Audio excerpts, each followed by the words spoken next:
Olá, pessoal, sejam bem-vindos a mais um episódio do Desempodera Cast. Eu sou Paula Castelo Branco, Tatiane Beatriz, e hoje nós estamos com um convidado aqui para falar sobre as narrativas acerca do governo Bolsonaro.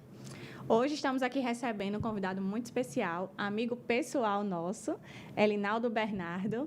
Ele é estudante de Gestão de Políticas Públicas pela UFRN, é intérprete de Libras, é ativista político, conservador, está junto com a gente nos movimentos sociais aqui no nosso estado. Seja muito bem-vindo ao nosso podcast. Obrigado, Tati. Obrigado, Paula. Quero dizer que para mim é uma honra estar aqui no Desempodera Cast, nesse podcast aqui que há quem diga que seja muito opressor às feministas. Então, eu acho que eu estou em casa, né? Não que eu seja barraqueiro e agressivo, né? Mas eu gosto dessa resenha. Então, obrigado pela oportunidade de estar aqui conversando com vocês sobre desconstruir, né? Sobre quebrar essas narrativas do governo Bolsonaro e sobre todo esse impacto que as mídias têm, né? Porque a gente sabe que a opinião pública, né? O que é a opinião pública quando ela é manipulada pelas grandes mídias, né? Que todas estão contra o governo Bolsonaro. Então, ter a oportunidade de estar aqui com vocês, né? E os ouvintes do podcast, as pessoas que assistem os vídeos, para falar, né? Sobre desconstruir, a gente tentar salvar as pessoas que estão ali um pouco indecisas e até mesmo enganadas por essas verdadeiras fake news, né? Porque julgados como produtores e propagadores de fake news somos nós, né? Mas que, na verdade, são essas pessoas que já fazem isso com intenções escusas, né? Isso. E nós estamos em uma reta final de campanha, né? Os últimos 2 podcasts foram a respeito da campanha sobre o governo Bolsonaro. Não dava para encerrar esse mês sem fazer esse episódio sobre essas fake news. Como o Elinaldo bem falou, dizem que a direita que produz fake news, né? O gabinete do ódio, que espalha milhares de fake news no Zap, as tias do Zap, essas narrativas todas que eles atrelam à direita, quando, na verdade, a gente vai aqui falar sobre algumas poucas, viu? Porque são tantas fakes que saem por aí, são tantas narrativas criadas para denegrir o governo Bolsonaro que não daria um programa não, viu? Seria 5 horas de programa para a gente falar sobre todas. Mas vamos focar em algumas principais, algumas narrativas que com certeza você já deve ter ouvido na TV, nas redes sociais, naquele seu grupo da escola, naquele seu grupo da faculdade. Vamos falar um pouco sobre isso. Mas antes, vamos conhecer um pouco o Elinaldo. Elinaldo é estudante, né, de Gestão de Políticas Públicas. Isso, faço GPP ali na UFRN, lá no setor 2. É um desafio, né, ser estudante, votar no Bolsonaro, pensar como eu penso e estudar lá no setor 2. Eu não sou o único. Esses dias eu tenho ido para a universidade com os Boltons, como estou aqui agora, e uma coisa que eu percebi é que eu não sou o único que vota em Bolsonaro que está ali dentro. Mas uma coisa que eu percebi é que poucos se posicionam, né? Então, tenho feito ali uma militância mais silenciosa com os Boltons, algumas pulseiras, alguma coisa que sempre sinalize o Brasil, que é para pelo menos aquela pessoa que me vê e vota no Bolsonaro saber que ela não está sozinha, né? Porque eu acho se identificar, porque é muito bom você pensar nossa, eu não estou pensando errado, eu não estou lutando sozinho, né? Isso. Mas e você está vendo essa aceitação lá dentro da universidade, Elinaldo? Assim, ontem eu consegui distribuir adesivos do Bolsonaro dentro de sala de aula, né? Apesar que eu escutei alguns comentários, né? Teve ontem o Lula Day, né? Não foi o primeiro e provavelmente também não será o último. A UFRN já tem ciência, né, de todos esses atos pró-Lula que foram executados dentro da universidade. Porém, ontem, quando foi organizado pelas militâncias de rua, inclusive o Direita Jovem, o Direita Natal, entre vários outros movimentos que foram para a UFRN, o TRE sinalizou que não fossem. Pela primeira vez, quando os bolsonaristas tentam fazer algum movimento dentro da universidade, eles já tentam ser barrados, né? Aí entra toda aquela questão de censura prévia, de sei lá o quê. Nossa, o TRE não viu os lulistas. Aí, quando os bolsonaristas são calados, não, tem que ir também, fomos. Então, ontem eu saí daquele movimento ali com espírito de guerreiro dentro de mim. Inclusive, estou até um pouco sem voz, peço desculpa às pessoas que estão ouvindo, estou um pouco rouco, porque eu realmente externalizei toda a raiva e sentimento que eu estava reprimido dentro. Então, compartilhar isso dentro da universidade foi bom. Ver alunos de cursos chegando, A gente se concentrou ali no setor 4, né? Mas, tipo, alunos de CT, de engenharias, de administração. Gente do setor 2 estava lá.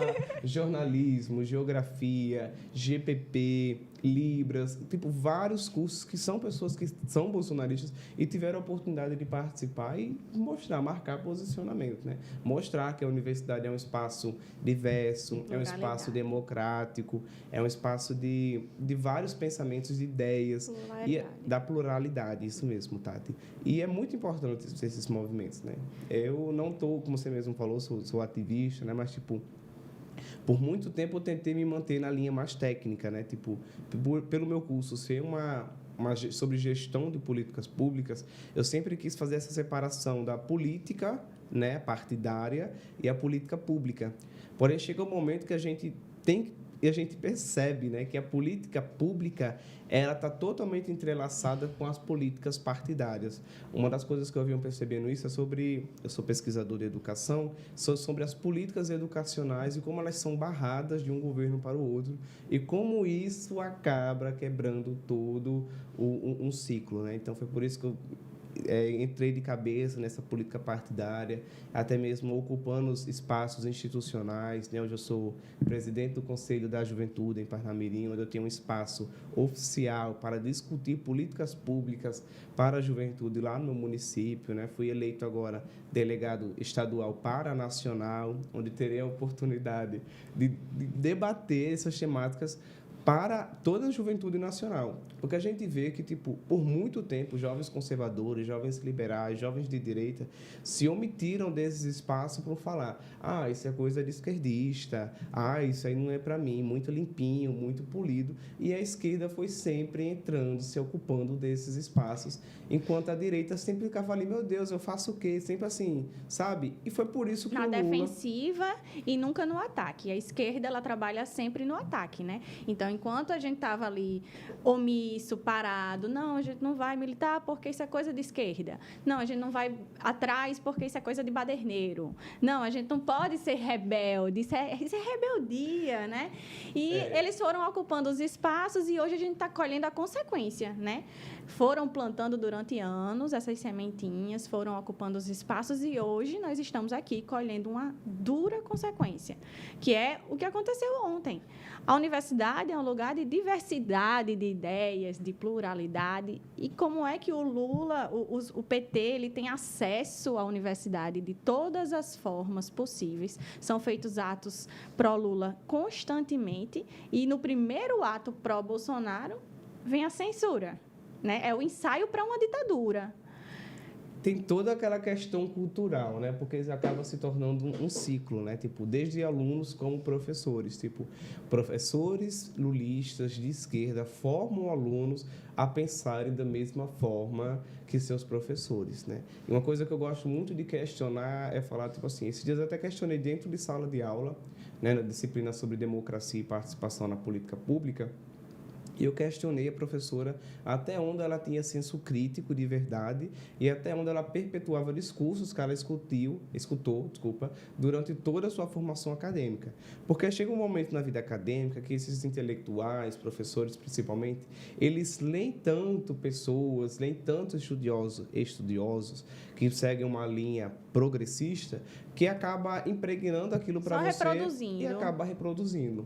E uma coisa que eu sempre gostei de me questionar era, tipo, até onde eu estou certo, até onde isso aqui é realmente verdade. Então, tipo, toda a minha formação, tipo assim, como indivíduo mesmo, eu sei que eu sou novo, tenho 20 anos, mas eu sempre busquei, tipo, estudar e conhecer, pelo menos, tanto pensadores como produtores de conteúdos da esquerda como da direita, e ali eu fazia o meu filtro. Ontem eu recebi o convite, né? Aí eu estava tomando meu banho e falei assim, porque no banho todo mundo pensa, né? Eu lá pensando assim, meu Deus, eu vou fazer o quê amanhã lá? Porque ontem eu cheguei muito pensativo, porque tinha um cara lá na UFRN que ele era do sindicato e ele virou à direita, né? Tipo, acordou para a vida. E ele com um espírito bem de militante, tipo, afrontando os alunos, chamando o Lula de ladrão, quase indo na parada do circular. E uma pessoa pegou e falou para mim, ele era do sindicato, eu disse, então tá explicado porque ele é assim. E a gente vê que essas pessoas que sempre participaram desses movimentos mais fortes na esquerda, quando voltam à direita, né? Porque se essas pessoas voltaram é porque elas sempre teve um espírito de conservador dentro de si. Aí, quando essas pessoas voltam, elas já voltam com essa cultura de militante, né? Temos aí o Olavo de Carvalho, né? Que, tipo, também tinha esse mesmo discurso. E eu lembrei de como eu comecei a entrar nessa militância, assim, mais forte, né? Em 2017, eu já era... eu tinha um coração não, né? Tipo assim, mas eu acreditava nas propostas do governo Temer, que era aquela questão da reforma do ensino médio.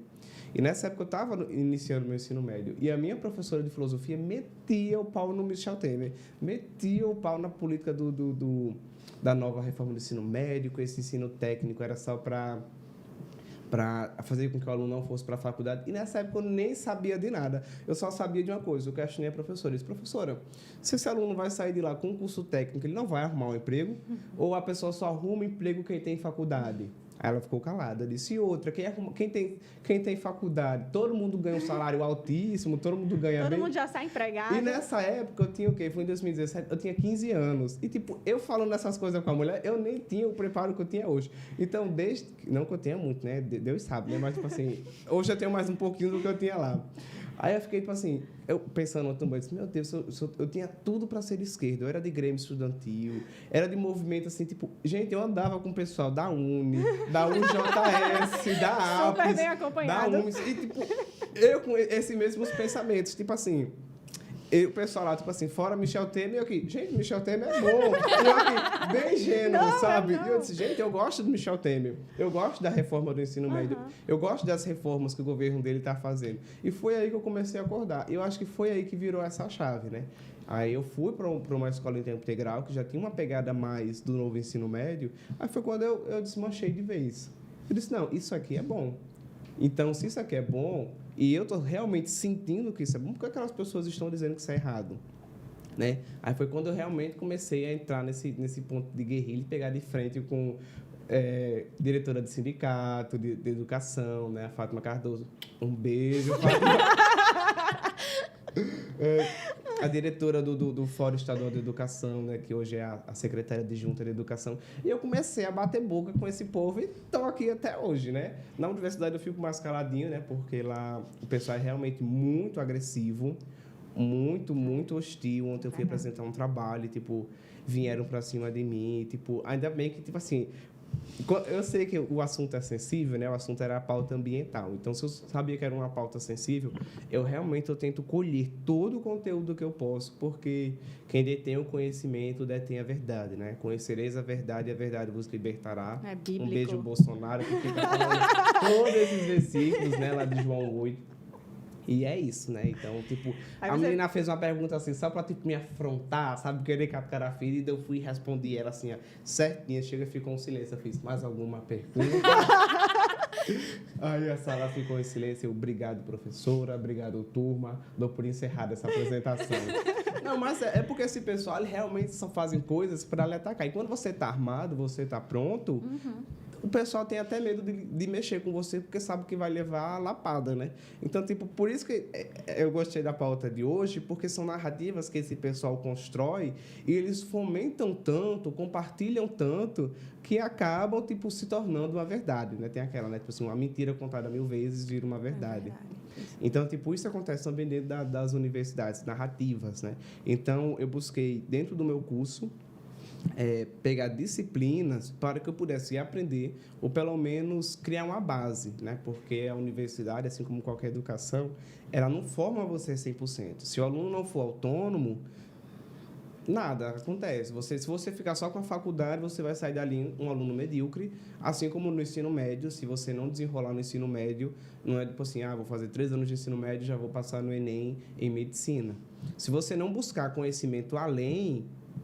Você fica ali na mediocridade e para, né? Que são muitos alunos da universidade que fazem isso. Eu fico chocado que muitos alunos do meu curso, né, de gestão de políticas públicas, têm acho que faltou a palavra, mas um repertório, né, um conceitual mesmo dentro da área muito baixo. E eu fico com medo, assim, essas pessoas irão para o mercado de trabalho, né? E essas pessoas têm um currículo medíocre, têm pouca capacidade intelectual, não conseguem um trabalho bom, e eles vão culpar quem? Vão culpar o Bolsonaro, dizer que o Bolsonaro não gera emprego e que sei lá o que, sendo que já é uma outra narrativa, né? Temos aí, pela primeira vez, acho que desde 2015, eu acho, desde 2014, que o desemprego não batia, né, o número de um dígito. Né? Estamos aí quase a 8% da taxa de desemprego. O Brasil está quase em pleno emprego, né? E o pessoal acaba dizendo em um momento pós-pandemia, né? Em um momento que o mundo ainda enfrenta uma guerra. Pós-pandemia, em guerra, em vários impasses jurídicos, né? Tipo, a gente vê toda essa militância jurídica, militância institucional, né? Tipo, vemos parlamentares, tanto nas 3 esferas, querendo todos atacar o presidente, né? Até mesmo o judiciário, até mesmo o TRE aqui no Estado, querer frear o movimento bolsonarista, entrar na universidade, sendo que fechou os olhos para todas as vezes que a esquerda fez ato político dentro da UFRN. Então, eu acho que foi por isso que nem o reitor que se meter, né? O reitor foi notificado, né? O reitor, o PT e o PL foram notificados, mas eu acredito que o reitor, ele não se posicionou, tipo, passou ali os seguranças, né? A segurança universitária, inclusive, pegaram adesivos do Bolsonaro, né? E, tipo, não fizeram nada com o movimento, porque, tipo assim, se fizessem, com certeza seria hipocrisia da reitoria, né? Então, foi isso. A gente está aqui conversando, acho que eu estou falando muito. Aí você falou que estava pensando, estava no banheiro aí pensando de tudo que tinha acontecido e recebeu o convite. Recebi o convite, estou hoje aqui, né? Fiquei pensando, assim, nossa, caraca, a trajetória que a gente tem, né? Isso. Eu não sei como é que foi a trajetória de vocês, né? Mas eu tenho muito contato com vocês, acho que a gente nunca sentou para conversar como despertou. Porque, tipo assim, se eu na universidade estou com isso, esse espírito de revolta, e, tipo, eu me sinto realmente um revoltado lá dentro, né? Às vezes o pessoal me chama de doido. Mas é porque, tipo assim, por muito tempo a gente é forçado a ficar calado lá dentro, né? E, tipo, no meu ensino médio, eu tive liberdade de falar, porque eu sempre questionei tudo e, tipo, eu tive um bom ensino médio, eu agradeço ao governo do Estado, foi realmente uma educação pública de qualidade. E os professores nunca frearam ninguém, tanto da área de humanas como de exatas, nem mesmo a gestão. Só que uma coisa que eu fiquei pensando porque, tipo assim, eu tinha passado para a escola agrícola, mas eu não fui porque eu achava muito longe, né? Em Macaíba, né? Toda essa questão. Eu queria ter ido para o IF, né? Aí eu fiquei pensando, meu Deus, se eu fosse para o IF, eu seria mais esquerdista ou eu continuaria com esse espírito de revolta? Aí eu fiquei pensando assim, né? Tipo, meu Deus, como é que Paula aguenta lá dentro? Tem, tipo, a pressão, né? Eu tenho uma admiração muito grande por Paula, porque Paula é uma guerreira. Eu também, eu sempre penso. Quando ela me conta as situações que acontecem, eu digo, se fosse eu, no meu ensino médio, como eu ia lidar com isso? Eu também sou fã dessa menina aqui, dessa garota aqui. Porque a verdade é que hoje as UFs e IFs, eles não estão criando estudantes, não estão criando pessoas para o mercado de trabalho, né? Eles estão criando militantes. Isso. Então, você chega lá no IF, no seu ensino médio, o professor entra dentro de sala de aula, vomita narrativas e mais narrativas, historiografia marxista. Os alunos, por enxergarem o professor como uma autoridade, tem aquela questão do argumento da autoridade, né? Acreditam no que o professor diz, sem pesquisar, sem questionar minimamente, e entra na questão que Elinaldo disse, até onde esses alunos vão ter senso crítico? Elinaldo, já que a sua área em GPP é políticas educacionais, né, a gente já pode entrar para desconstruir a primeira narrativa, que é a narrativa de que o Bolsonaro fez cortes na educação. Ai, não, gente. Esse aí é legal de se falar. Eu tenho um professor na universidade que ele é economista, né? Eu paguei a disciplina com ele no remoto, eu não gostei muito da metodologia dele, mas tinha uma disciplina obrigatória para pagar, né, no presencial, eu fui obrigado a pagar com ele. E, por incrível que pareça, no presencial eu gostei muito da disciplina dele, né? Por ele ser economista, né, ele sempre traz muitas referências técnicas ao seu trabalho, à sua sala de aula. Por mais que ele tenha um pensamento progressista e vota abertamente, né, ele declara o voto dele em Lula, ele trabalha de uma forma bem técnica, né? Então, quando começou essa questão dos cortes na educação, ele fez questão de pedir uma parte na sala de aula para fazer essa explicação. Então, conforme os meus professores da própria Universidade Federal, até mesmo eu como aluno universitário e oriundo da escola pública procurei me informar, o professor deixou bem claro que não são cortes, né? São contingenciamentos, né? For, tipo, que é uma medida onde o governo ele faz tipo uma separação. Eu vou usar o exemplo que o professor usou de sala de aula, que acho que fica mais fácil. Ele começou fazendo a pergunta assim, por que a Dilma foi impeachmentada, né? O que foi que ela fez? Uma das causas, né, que levaram ao impeachment dela foi pedaladas fiscais.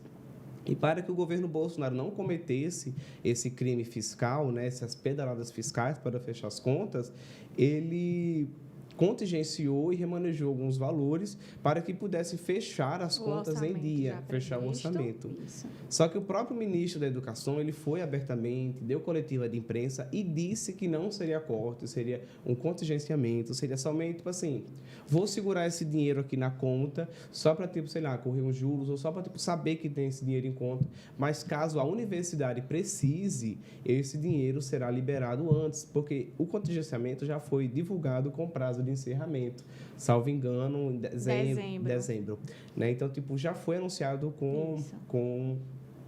com a data fim. E o professor deu continuidade falando que realmente quem fez cortes mesmo no orçamento de educação foi o governo Dilma.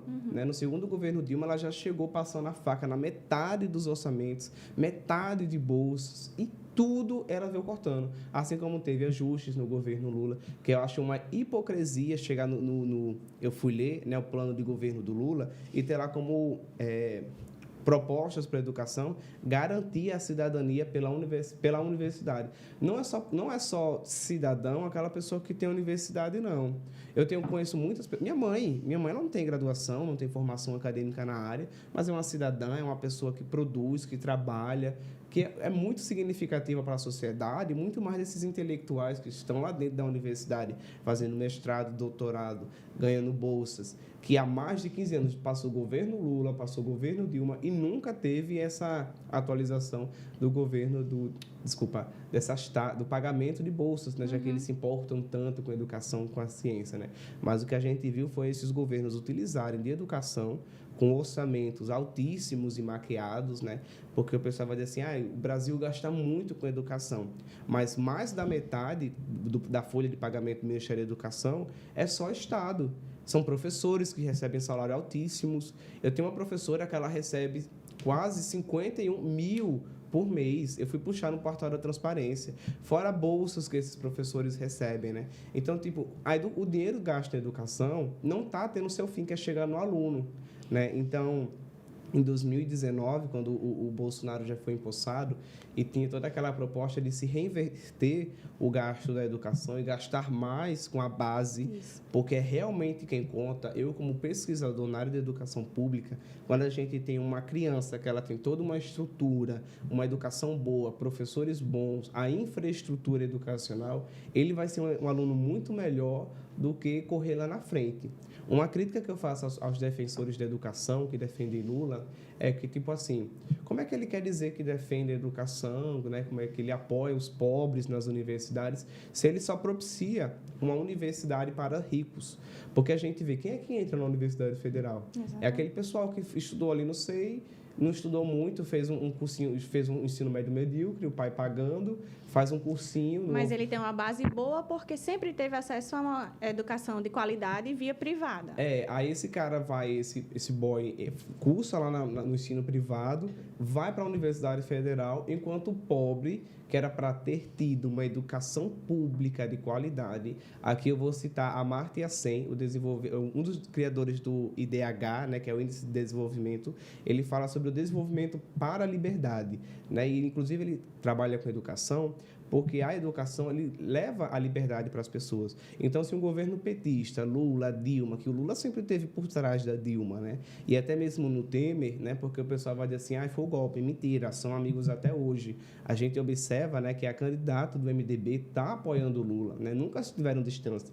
O Lula é muito amigo do Enilson de Oliveira, né? Isso. E então, tipo, como é que esse pessoal querem dizer que querem levar a educação, desenvolvimento ao pessoal e, tipo, nunca investiram na educação de base.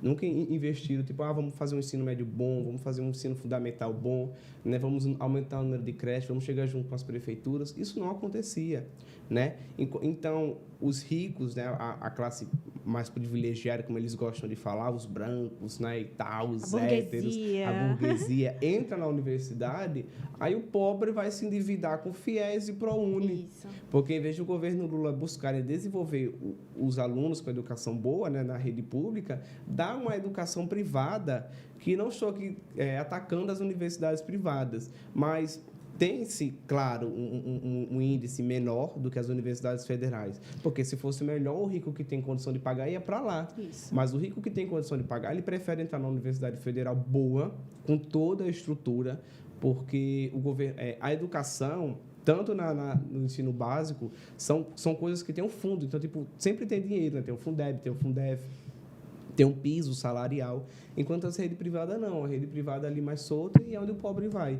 Então, tipo, eu acho isso uma hipocrisia, né? Tipo, eu não consigo compreender. E até na hora da empregabilidade, né? Uma empresa, ela vai escolher um candidato que tenha uma formação na Universidade Federal, né? Então, há sim uma diferença do privado para a federal. E quem está ocupando a Universidade Federal é o que a esquerda chama de burguesia, né? Não é o pobre que está lá. E quando está em cursos, não esses cursos, como é que eu posso dizer? Não é a medicina, não é o direito. Os estudantes de direito, em sua maioria, não estou falando que é 100%, tá, pessoal? Estou falando que Até sua porque maioria. também tem as cotas, né? Tem as cotas, que é metade das vagas para alunos da rede pública e metade da rede privada, né? Mas uma coisa que eu percebo é que existe uma maquiagem acerca disso, né? Eu estou pagando a disciplina do curso de Direito e ele confidenciou a mim, que eu estou aqui, não vou citar o nome, mas eu vou focar aqui, que ele, tipo, estudou o ensino médio, né? Tipo, fez os 2 primeiros anos do ensino médio na rede privada. E quando chegou no 3º ano, ele foi para a rede pública, né, só para garantir a sua cota e continuou estudando ali, né, em cursinhos paralelos para se desenvolver e entrou na universidade como cotista. Muitos fazem isso. Fazem o ensino médio no público para ter acesso à cota. Por trás, faz o cursinho mais caro, mais top, o cursinho do Ciências Aplicadas, esses cursinhos assim bem tops. Eita, fazendo propaganda. Fazer a propaganda. Meu Deus do céu. Corta. Manda um patrocínio que a gente faz a gente não, as meninas aqui, né? Fazemos um merchan, hein? Olha aí, Ciências Aplicadas, pode mandar. Mas assim, por trás faz o cursinho caro, o cursinho que é realmente mais forte, enquanto estuda no ensino médio público para ter acesso à cota. Então, como você fala mesmo, é uma maquiagem. E uma coisa que eu acho interessante é porque dentro desse meio de comunicação, né, já que a gente está falando sobre comunicação, a ecosfera, né? Tipo assim, uma pessoa diz, tipo assim, Bolsonaro cortou. Aí todo mundo está replicando, cortou, sendo que, na verdade, nunca houve corte, houve sempre contingenciamento, um controle fiscal, que são medidas que nunca foi vista no governo PT. Você vê que o Lula já anuncia aí que vai mandar o teto de gastos para as concunhas, né? Porque o governo Bolsonaro foi o primeiro governo a chegar depois da reforma do teto de gastos. Então, tipo, ele sempre tentou trabalhar na linha e está conseguindo fazer, né? Eu faria uma citação que o Bolsonaro sempre faz, não rouba que sobra dinheiro, né? Então, tipo, a gente vê o governo Bolsonaro com todas essas limitações tendo um bom desenvolvimento, né? O pessoal fala, eu sei que os cortes na educação teve um impacto maior sobre o ensino universitário, né, o ensino superior, mas o ensino básico ele foi reconhecido e está sendo avaliado, salvo engano, pela pela ONU, né, ali pela Unesco, como o Banco Mundial vai estudar essa política empregada pelo governo federal durante a pandemia de ensino, né, porque realmente foi muito boa. O pessoal quer dizer, tipo assim, não foi boa, o governo Bolsonaro quer tirar a educação, porque sempre pega aquela citação de Paulo Freire, né, que tipo... que os opressores não querem dar educação para libertar. Porque a educação liberta do governo. Porque a educação liberta o oprimido do opressor e que sei lá o quê. Mas que realmente quem está fazendo pela educação, quem está fazendo pelo Brasil é o governo Bolsonaro. E se realmente fosse um aluno estudioso, como a Paula como a Tati Gente, não sei, eu vou rasgar, viu? Tati faz GPP também. Tá de vínculo trancado, mas ela é da universidade lá também, né? Gente técnica, gente bacana. Mas é isso. Né? Inclusive, né, o governo Bolsonaro foi um dos governos que mais investiu na educação de base. Se constrói tanto as narrativas de que o governo Lula investiu ali no ensino universitário, mas se você não tiver uma boa educação de base, uma educação básica de qualidade, de que adianta o ensino universitário? Por isso que, por muito tempo no Brasil, a educação foi um dos maiores obstáculos que nós enfrentamos, porque não se investia em educação básica de qualidade, não se investia em educação de base, se investia só em ensino universitário, em máquinas de formar militantes. Isso. Uma coisa que eu queria citar, tipo assim, só quando a Paula fala sobre a necessidade, que é realmente necessário investir, né, na educação de base, quando a gente não tem um ensino fundamental bom, né, ali do 1º ao 5º ano, os anos iniciais, e do 6º ao 9º, os anos finais, a gente tem muito problema no ensino médio. Né, a gente estudou ali 9 anos, né, 1º, 2º, 3º, 4º, 5º, 6º, 9º ano, e a gente tem todo esse ano de estudo. Quando a gente chega no ensino médio, a gente não consegue se desenvolver. São 3 anos, né? Então, o aluno que ele vai para o ensino médio, né, o aluno da rede pública que vai para o ensino médio com déficit educacional do ensino fundamental, ele sai da escola. Né? Ele vai se evadir. E muitas das vezes, esse que conclui, ele não vai para a universidade porque não tem a estrutura acadêmica para passar no Enem e ingressar na universidade. Então, isso é um dos pontos que eu faço e defendo o ensino técnico profissionalizante. Porque, por mais que ele saia do ensino médio sem entrar numa universidade, ele já tem a oportunidade de ingressar ao mercado de trabalho como técnico, seja de informática, seja de administração, dessas partes realmente mais usáveis, né, que são mais necessárias do mercado de trabalho, mais práticas. E o governo Lula, né, e todos os seus militantes são contra isso porque querem dizer que é a mecanização do ensino, querem dizer que é tipo assim, só se preocupa com o profissional. Mas, tipo assim, se a gente não se preocupa com o profissional, que aquela pessoa vai realmente ter um dinheiro, né, vai trabalhar, vai contribuir para a sociedade, vocês querem o quê? Que a gente só fique dando dinheiro? Entra aquela questão do Bolsa Família, entra aquela questão da Simone Tebet com a poupança de R$5.000 para quem conclui o ensino médio. A gente tem que garantir emprego, tem que garantir o desenvolvimento pessoal dessas pessoas, né? Então, esse era um ponto que eu sempre pensei lá atrás, em 2017, quando eu defendia o novo ensino médio. Aquele ditado, né? De não dar o peixe, mas ensinar a pescar. As pessoas querem o peixe pronto, alguém pesca e traz o peixe, mas esse tipo de iniciativa ensina a pescar, né? E é muito importante. Vamos, a gente já fala, e se a gente continuar, a gente vai passar o dia. Vamos já para a nossa próxima pauta, que é a questão da pandemia. Vamos falar de pandemia, vamos falar de vacina, vamos falar de toda essa narrativa que a esquerda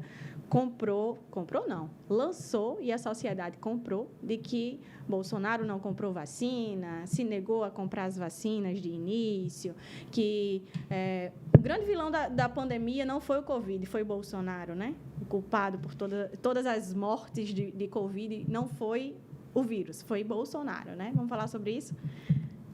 Bora. Eu acho engraçado porque, tipo assim, no meio da pandemia, como era noticiado no Brasil, né, principalmente, era que, tipo assim, dava a parecer que tinha sido o Bolsonaro que tinha criado o Covid e espalhou pelo Brasil todinho, subiu ali num aviãozinho dele, né, e saiu espalhando aí o Covid pelo Brasil.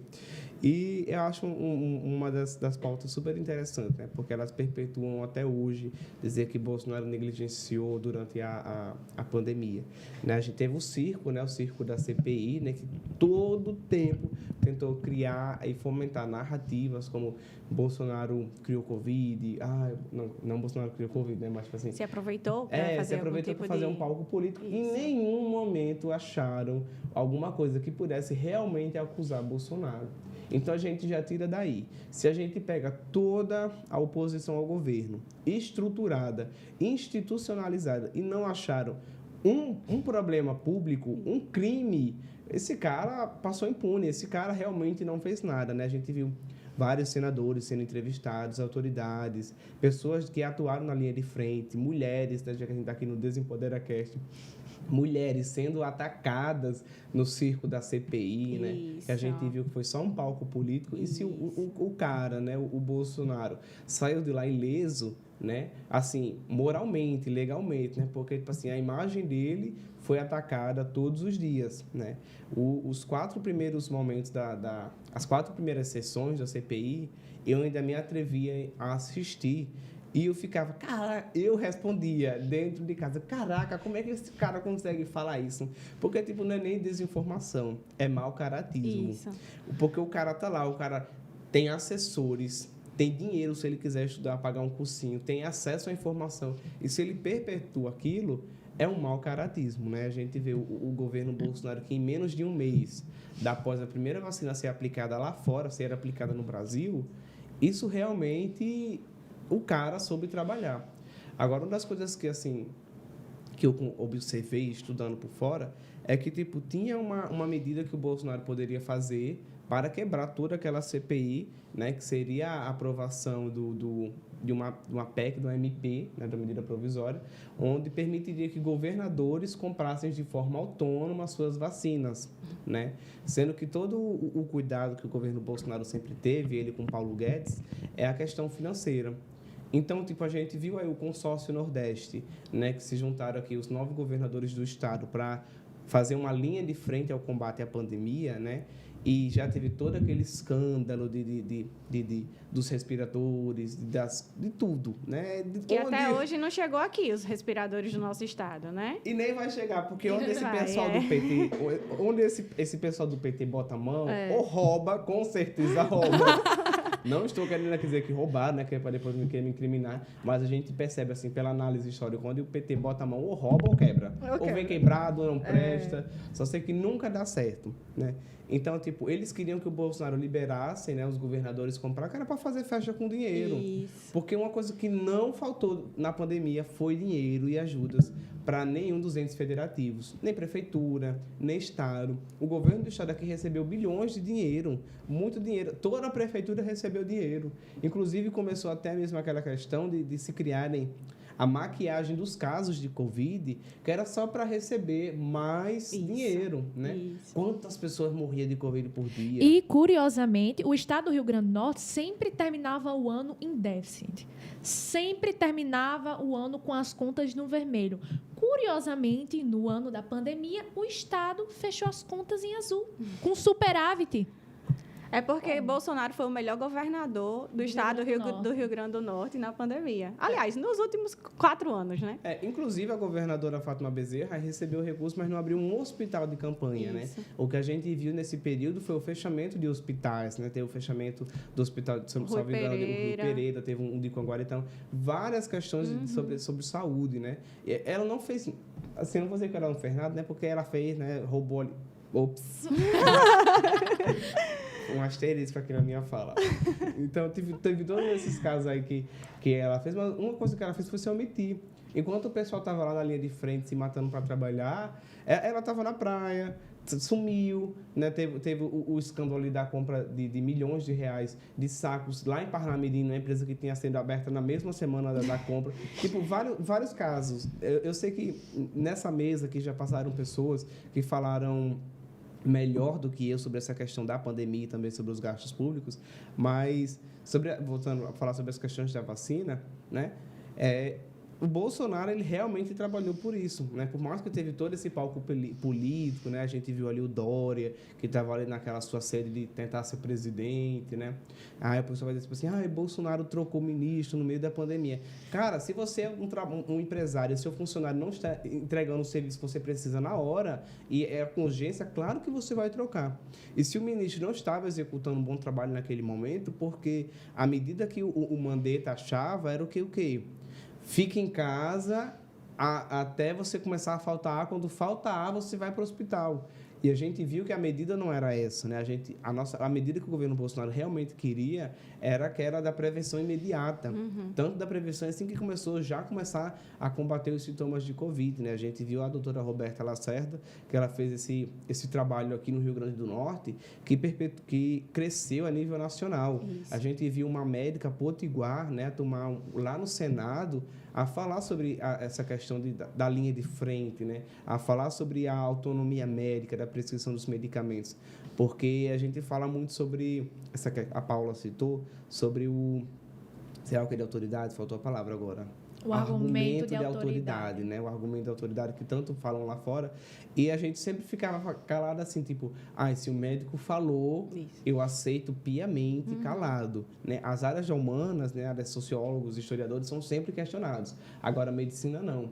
E no meio da pandemia, a gente viu o questionamento, né, o embate dos médicos sobre quais eram as melhores medidas a serem tomadas. Alguns acreditaram que o uso da hidroxicloroquina, ivermectina e outras coisas, outros medicamentos eram bons, enquanto outros achavam que só ficar em casa, se faltar, vai lá, toma um oxigênio e volta.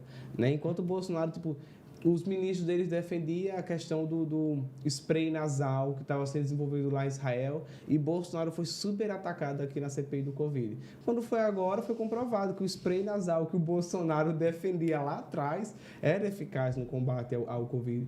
O Bolsonaro, gente, ele vem de militar. Eu sempre pensei muito nisso. Ele está cercado ali de generais, estrategistas de guerra, médicos, top de linha, porque a gente sabe que os médicos da área militar são muito bons. São pessoas que estudam e depois de formarem, estudam mais ainda para passar nos seus concursos. Então, eu sempre pensei assim, se o cara está falando isso, é porque tem alguém por trás dele que realmente comprovou a fala dele. Né? Então, essa questão do Bolsonaro e a pandemia, eu acho que tanto a esquerda, principalmente a esquerda, deveria agradecer. Porque, o pessoal quer dizer assim, esses dias eu escutei um professor dentro do circular falando que Bolsonaro era um genocida porque foi responsável por todas as mortes Que é uma grande mentira, né? Porque o governo federal ele já gastou 645 bilhões com ações de combate à pandemia.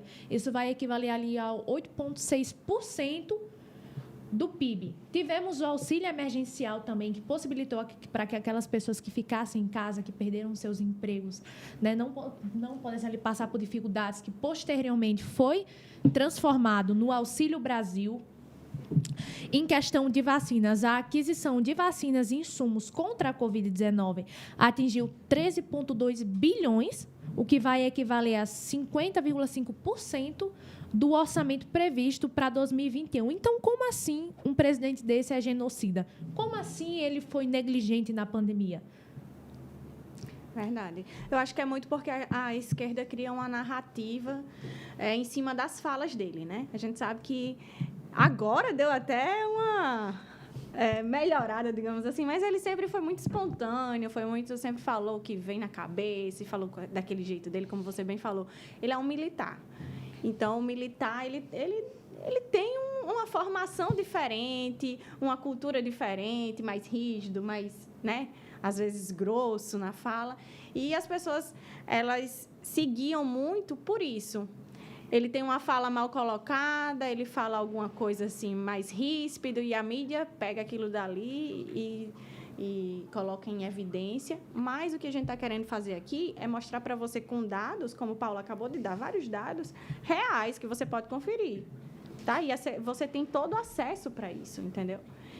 Eu não vou mentir que eu no começo do governo Bolsonaro eu não gostava muito dele, não, porque eu ia contra esses negócios com uma pessoa ser muito assim, né? Tipo, eu sempre prezava por uma pessoa mais diplomática, de um discurso mais polido, mais realmente presidencial. Eu acho que a gente está acostumado com isso, né? Eu acho que Bolsonaro, o impacto dele é justamente por isso, porque ele é diferente. A gente está acostumado com políticos que falam o que o povo quer ouvir. Pronto, é porque a gente está com essa cultura de realmente buscar políticos polidos, políticos perfeitos, que saibam de tudo, que saibam falar, sabe? Tipo assim, muito rei, né? Eu não sei se é porque o Brasil teve o seu período de monarquia e realmente teve essa da monarquia, né? Tipo assim, a pompa de um rei, e a gente traz isso para o presidencialismo, né? De realmente querer um presidente como um príncipe, né?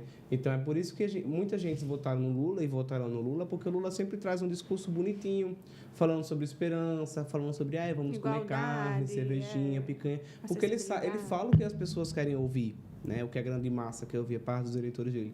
Enquanto o Bolsonaro fala a verdade, que também é uma fala que muitas pessoas da população queriam falar, mas não tinham coragem. Então, foi assim que eu acredito que o Bolsonaro venceu a eleição e vencerá nessa eleição novamente, porque ele fala que as pessoas muitas vezes querem falar e nunca tiveram coragem. Tipo, quem nunca teve coragem de chegar para a cara do Lula, né? O criador do Mensalão, e falar, chamar ele de bandido, de ladrão, porque isso é ele, exatamente, né? A gente vê aí, tipo assim, essas cassações de meio de comunicação de dizer, não podem chamar ele de ex-presidiário. Mas se o cara foi preso, saiu da prisão, ele é o quê? Ele é um ex-presidiário. Eu acho até, assim, eu sei que nesse período a gente tem que ter o Bolsonaro tem que seguir um discurso mais apaziguador, mas já tive essa oportunidade de chegar na cara daquele velho cachaceiro, da orelhinha de rato, eu não ia ser tão cordial com ele, não. Eu ia dizer assim, esse é o velho bandido, cachaceiro, ex-presidiário. Não tem como. Para um presidente manter essa linha fria, tipo assim, bem sereno, ou é um político muito frio, um político assim, realmente profissional, adestrado, né? Porque sempre tem ali aquele pessoal por trás que faz, tipo assim, não fale isso, não fale aquilo. Mas aí fica nessa, né? E aí, Paula? E é daí de onde vem o bordão que a gente usa, né? Capitão do povo. Eu acho o Bolsonaro fantástico. Muitos criticam o comportamento que ele tem, né? Mas, francamente, eu acho o comportamento dele fantástico. Porque é exatamente como o Erinaldo disse. Ele representa um povo, o que o povo pensa, o que o povo quer dizer, mas não tem coragem de falar. Não é aquele político que faz um discurso bonitinho e por trás roubando o povo, por trás manipulando, usando como massa de manobra. E isso hoje, eu acredito que o crescimento dele de popularidade, porque ele cresceu bastante de 2018 para cá, é justamente isso. De início, a gente estranha, né? A gente estranha, fala dessa forma e tal, mas com o tempo a gente vai se familiarizando, porque ele fala exatamente o que a gente quer falar e não tem oportunidade para quem a gente quer falar, né? Então, eu acredito que isso que era algo muito ruim no início, porque a gente não estava acostumado, se tornou algo positivo, porque as pessoas estão se identificando com esse jeito sincero dele de ser, de falar a verdade e doa quem doer, vou perder voto com isso, mas eu vou falar a verdade. Ainda falando aqui dentro sobre essa questão eu sei que a pergunta foi mais sobre Covid, né? Mas eu queria só fazer uma abertura do tema para a pandemia e falar sobre a questão das comunicações, né? Porque, por exemplo, a gente viu que nesse momento foi criado muitas narrativas e, como você mesmo falou lá no início da apresentação, era que tipo, a direita sempre ficava omissa, só na defensiva, e a esquerda atacando. E o governo Bolsonaro ele levou isso no seu início de governo, né? De tipo ficar na defensiva e não também ecoar suas ações. Então a gente vê ali em 2020 a abertura do Ministério das Comunicações, né? Que teve ali aquela separação do Ministério da Ciência e das Tecnologias e toda a diferença que isso fez, né? Porque agora a gente tinha um ministério pronto, montado para atuar só nessa linha de comunicação, que foi onde o governo Lula atuou muito bem. A gente via que, tipo assim, tinha gente passando fome no governo Lula, tinha gente morrendo, o que eu acredito que isso sim é um genocídio, porque corrupção e as pessoas morrerem por corrupção... É o maior genocídio que existe, é a corrupção.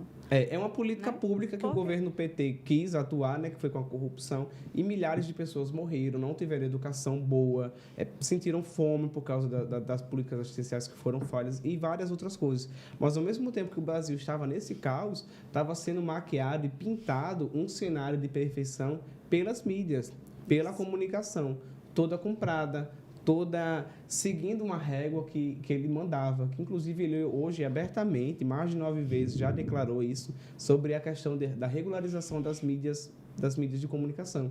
Porque ele quer trazer o quê? Você só vai falar isso no meu governo, você não vai poder atacar. A gente sabe que o governo Lula é assim. Inclusive, falando já sobre o Desempodera Cast, teve uma jornalista que estava acompanhando ele na comitiva internacional, que foi expulsa da comitiva porque disse que ele estava bêbado. E quando a gente vê um cara que ele está atacando uma mulher e, tipo, ninguém fala nada, né? A gente vê realmente uma militância seletiva, né? Então, o cara atacou uma jornalista, tirou ela de uma comitiva. Agora, eu fico pensando, se fosse o governo Bolsonaro que tivesse feito isso, né? Porque a gente vê... Porque o Bolsonaro fala um palavrão, né? Que é, tipo assim... Eu não falo palavrão porque eu sou cristão, né? E também eu acho feio, não é da minha cultura. Mas, tipo assim, a gente vê que lá no Rio de Janeiro, o palavrão é uma vírgula, né? É tipo uma entonação. E ainda mais no meio militar, que o Bolsonaro vive até hoje, né? Então, essa parte aí foi uma parte que eu compreendi, que nessa época eu julgava muito ele falar palavrão. Hoje eu sou mais de boa. E ele também deu uma reduzida. Então, tipo, se ele falasse uma coisa mais agressiva com o jornalista, ele já é atacado, né? Tipo, nossa, misógino, opressor, não quer as comunicações. Machista, é tudo, né? Enquanto tudo eles não. E o Bolsonaro, ele começou a voltar esse olhar para as comunicações. A gente viu que agora o ministro Fábio Faria tem acompanhado ele, tipo, registrado todos os momentos.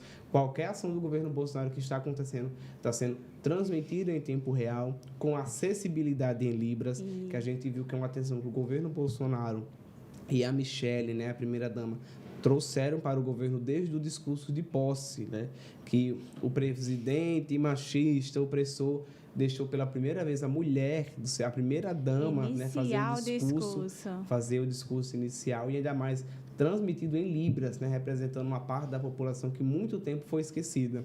Que eu acho uma das milhares de hipocrisias que eu vejo na esquerda é que eles querem incluir tanto e acabam excluindo as pessoas que realmente são necessárias. Como eu trabalho com a Libras, né, eu gosto sempre de avaliar todos os eventos políticos aqui do Estado e como é a acessibilidade dele. Quando eu trabalhei no evento do Bolsonaro, eu não lembro, mas foi um dia que ele veio e o Lula veio também um dia antes. Lula veio no feriado e Bolsonaro veio num dia de semana, num dia de trabalho, e Bolsonaro botou bem mais gente do que o Lula no dia do feriado. Eu era o intérprete do evento e fizeram questão que eu ficasse ao lado dos oradores, né? As pessoas queriam falar, eu ficava ao lado do púlpito. Enquanto no evento do Lula, o Lula... Gente, isso aqui eu achei ridículo. Era tipo assim, tinha um palanque cheio de autoridades políticas, de lideranças, o intérprete depois... né, tipo assim, bem na ponta, e tipo assim, você não via o intérprete, a gente não via essa acessibilidade, né? A gente viu aqui o presidenciável, o Lula, e tipo, o intérprete não estava levando acessibilidade abertamente como o governo leva, né? Porque o governo Bolsonaro tem abraçado isso. Todos os eventos têm acessibilidade, né? A gente viu que, inclusive, eu sei que não está aqui na pauta, mas só para quebrar uma outra narrativa, que era que teve um vídeo espalhado, que a Michelle Bolsonaro fez um vídeo assim, perguntou quem é surdo aqui, levanta a mão. E tipo, o pessoal ficou ironizando ela ter falado isso, mas não perceberam, e na mal caratice aqui novamente, que tinha uma intérprete ao lado dela. Teve naquele evento teve um problema, que a intérprete se atrasou e não chegou para a abertura do evento. Mas como a Michelle Bolsonaro e toda a sua comitiva das mulheres tinham voos marcados, né, porque eles não andam com comitiva de voos do governo, são empresas privadas, são voos privados, eles têm hora para sair. Então, deu início ao evento e ela não percebeu que a intérprete acabou chegando depois, mas tinha sim a intérprete ao lado dela. Então, quando a Michelle fez a pergunta, dizer quem é surdo aqui, tinha a intérprete do lado dela, né? E outra, que se não tivesse, a própria Michelle, ela fala em Libras, né? Eu tive a oportunidade de trabalhar ao lado de um evento da Michelle, quando ela esteve aqui em Natal, e eu soprei no ouvido dela e falei assim: Michelle, tem surdos no evento, eles estão aqui. E eu apontei onde estavam os surdos, porque uma das coisas que a organização do evento no estado aqui pediu foi assim: Bernardo, eu quero que você liste todos os surdos que você conhece que a gente vai tentar colocar eles no palco, que era para eles verem você. Porque, tipo assim, não adianta a gente abrir um espaço e botar o surdo lá no final. Como é que ele vai ver a Libras, né? Tem que ter a visibilidade. Né? Então, a comitiva, né, todo o governo federal tem essa atenção, e teve um espaço reservado, e a própria Michelle diretamente conversou com os surdos em Libras. Né? A gente viu um contato com essa parcela, um cuidado, né? Milhares de mães surdas com suas filhas naquele evento. Milhares não, mas... acho que tinha umas 55 pessoas, mas, tipo assim, um público maior, né? E um público que ela deu atenção, né? Então, isso é uma outra ponto que acho que seria necessário falar sobre comunicação. Um público, inclusive, que até hoje era negligenciado. Até hoje não, até antes do governo Bolsonaro era negligenciado. Né? E hoje estão sempre inseridos. A gente vê um grupo enorme de surdos que estão nesses eventos de política, que estão engajados com a gente, né? Nós que trabalhamos aí nessa militância. Então, assim, é o governo que mais trouxe acessibilidade. Apesar da esquerda se apoderar desse termo, né? A esquerda sempre fala sobre acessibilidade de uma forma se apropriando mesmo, como se fosse pauta de esquerda. Não, acessibilidade é para todos, independente de esquerda, de direita. E o governo que mais trouxe esse tipo de acessibilidade para as pessoas, para os surdos, não só para os surdos, mas colocou em evidência, através de políticas públicas, as crianças autistas, né, a questão do autismo. Então, assim, é o governo que mais investiu nesse sentido. Antes, a gente não via essa participação da comunidade surda, que é assim que se fala? Sim, a comunidade surda. Isso. Até mesmo no Ministério das Comunicações, a gente vê surdos trabalhando lá, né? Tem as secretárias, né? Tipo, secretária, tipo assim, não é que é assistente, mas, tipo assim, a Secretaria da Pessoa com Deficiência são pessoas com deficiência, né? Tem uma... Esqueci o nome dela agora, mas ela é uma surda que realmente está na linha de frente, estava, né, com a ministra Damares, que saiu agora senadora eleita, trabalhando sobre essa pauta. Porque o governo Bolsonaro, né, a Michelle, trouxe o Libras Gov, né, que era a questão de, tipo, padronizar a questão das Libras dentro da esfera federal, fazer todo esse trabalho. E o Ministério da Mulher, da Família e dos Direitos Humanos teve toda essa atenção com esse público que foi esquecido. E hoje, tipo assim, para dar uma pintada assim de inclusivo, né? Mas, ao mesmo tempo, assim, acho que ele não quer tomar tanto esse lado, o Lula, né? Não quer tomar tanto esse lado para dizer que está copiando o Bolsonaro.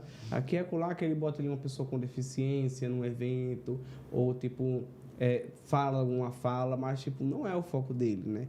Tipo assim, até porque se a gente for analisar todos os discursos do Lula, ele não é aquele homem que a esquerda quer, né? É um homem hétero, branco, privilegiado. Conservador. Que nunca trabalhou. O Lula, ele saiu de presidente de sindicato para o presidente do Brasil. É verdade. Né? Então, tipo, os discursos misóginos que ele fala, até mesmo aqui para a própria governadora aqui do estado, a forma que ele se trata para uma mulher, uma pessoa da política, né? Como ele trata as pessoas, discursos homofóbicos, discursos racistas, e tipo, o pessoal, por mau caratismo e pela mídia comprada e maquiada, esses discursos não são vistos, não são propagados, são esquecidos. Né? Vamos para a próxima pauta, que é a compra dos imóveis. Né?